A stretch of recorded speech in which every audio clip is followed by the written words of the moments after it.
From the opening cutscene, reading a will, Blueprints feels formal. It's a story of high society. We explore a lavish mansion, but Blueprints is secretly playful too. It's not just somber. Take the end of each day. The choices you made are reflected by special artwork and a charming title. At first, you don't have drafting skills, so your day one might build a sizable inn. Your day two might be a quaint cottage. But as you learn more and get better, you look forward to what monstrosities await you each night. Look at how my west-facing inn has this awkward hanging tower. Well, I had one awkward hanging room. Tell me Blueprints takes itself seriously. This title system, it reflects your style. It acknowledges your day as something unique. And it is. Due to Blueprints' puzzle box design, it's impossible for two people to draft the same day. It's impossible for you to draft the same day. So this simple artwork and title, they make you feel like you've created something, even if your day ended short. It encourages you to keep going and see what you might build in the future. That sizable inn or quaint cottage, nice try, the game says. It makes your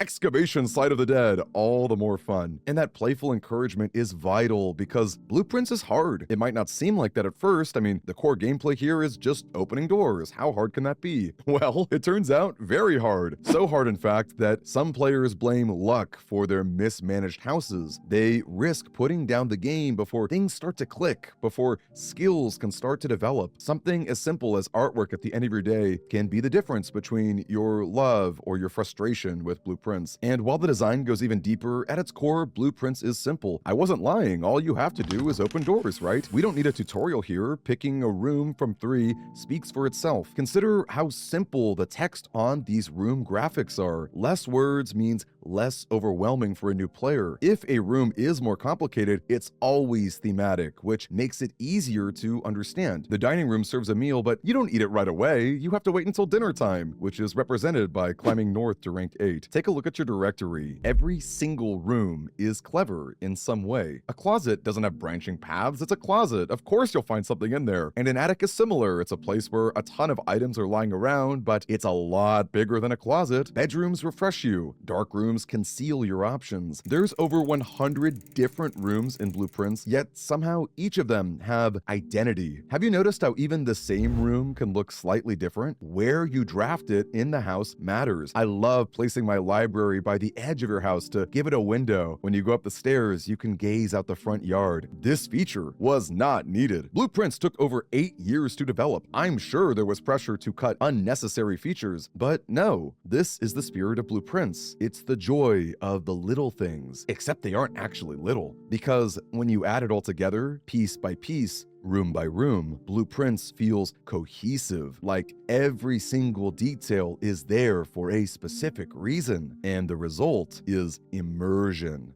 The world of Blueprints feels real. I'm sold. Not once did I ever question how a mansion magically shifts its rooms each day. I don't need to know. I don't want to know. I just believe. Some of my favorite notes heighten this realism. Take Kimberly Thompson, for example. She's a lab technician who got sent to Mount Holly, and for the past 3 days, she has been unable to find the laboratory, which is where she works. It was fun at first, but it's starting to get a little awkward. Can someone tell her how to draft this laboratory in this freaking mansion? I bet, no, I know that Herbert S. Sinclair would find this to be incredibly amusing. This man, who we've never even met, he's larger than life, and he fills the empty halls of Mount Holly with his words and his wit. Because there's so much to imagine, we, the player, get to paint Herbert's picture. What sort of man would make his inheritance an elaborate puzzle? The 46th room of a 45-room estate. Well, a man who loves riddles, the playful sort, the kind of man with a twinkle in his eye. And even more than reading about it, we feel that playful spirit through Herbert's many puzzles. Actions speak louder than words.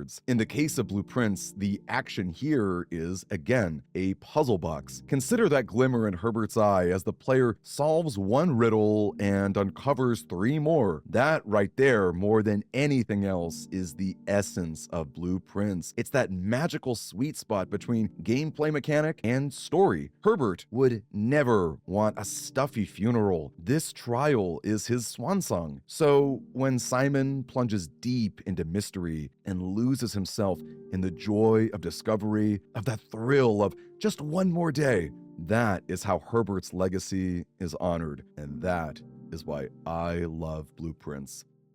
I'm Scoutmaster Demi. I make spoiler-free videos to encourage newer players. I know Blueprints can feel frustrating, but if any part of it speaks to you, don't give up. If there's any topics you'd like to see, let me know in the comments. I'm considering medium to mild spoiler content too, especially for our tier lists, which have been a lot of fun. Thanks for watching, and I'll see you around the camp.